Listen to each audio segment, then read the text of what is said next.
آل Pakistan local government workers federation کے مرکزی chairman اور صدر صوبہ سندھ سجن یونین کے سربراہ سید ذوالفقار شاہ نے ٹاؤنز کے ریٹائر ملازمین کے پینشن کیسز کے پیش رفت سے آگاہی اور پینشن کیسز میں تیزی لانے کے لیے regional director local government Karachi division کا دورہ کیا۔ اس موقع پر ہیڈ کوارٹر کمشنر آفس میں موجود ڈپٹی ڈائریکٹر اور اسسٹنٹ ڈائریکٹر سے ملاقات کر کے پینشن کیسز کی وصولی، ٹاؤن سے بھیجے گئے کیسز، بلدیہ عظمیٰ کراچی اور بیوا میں بھیجے گئے کیسز کی وصولی کے لیٹر کا جائزہ لیا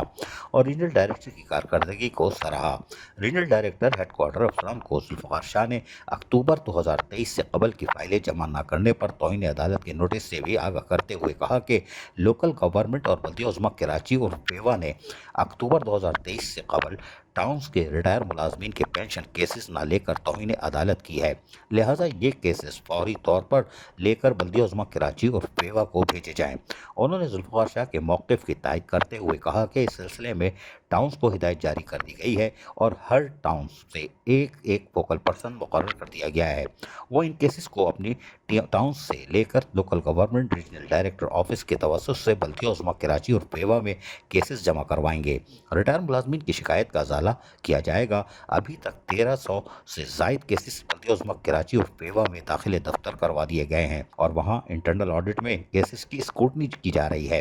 سید ذوالفقار شاہ نے انہیں بلدیہ عظمیٰ کراچی اور بیوا کی جانب سے پروویڈنٹ فنڈ میں بھی ٹاؤنز سے ادا کرنے کی جانب توجہ دلواتے ہوئے بتایا کہ 2015 میں سندھ ہائی کورٹ کے حکم پر تیار کردہ SOP کے تحت براہ راست کٹوتیاں بلدیہ عظمیٰ کراچی اور بیوا کو جاری کی جا رہی ہیں، لہٰذا اس سلسلے میں پروویڈنٹ فنڈ کی ادائیگی بھی بلدیہ عظمیٰ کراچی اور بیوا سے ہونی چاہیے۔ اس سلسلے میں انہوں نے additional chief secretary local government سے بھی بے شواہد رابطے کا مشورہ دیا۔ وفد میں محمد نذیر عباس، احمد امتیاز شاہ، اسلم خان، سید تنویر احمد، ملک ارشاد بھی موجود تھے۔ عزیز عارف، KBS بلدیاتی نیوز کراچی۔ ایسی ہی خوبصورت ویڈیوز فیوچر میں حاصل کرنے کے لیے ریڈ بٹن پر کلک کر کے اور بیل آئیکن کو پریس کر کے ہم سب کے سبسکرائبر بننا مت بھولیے۔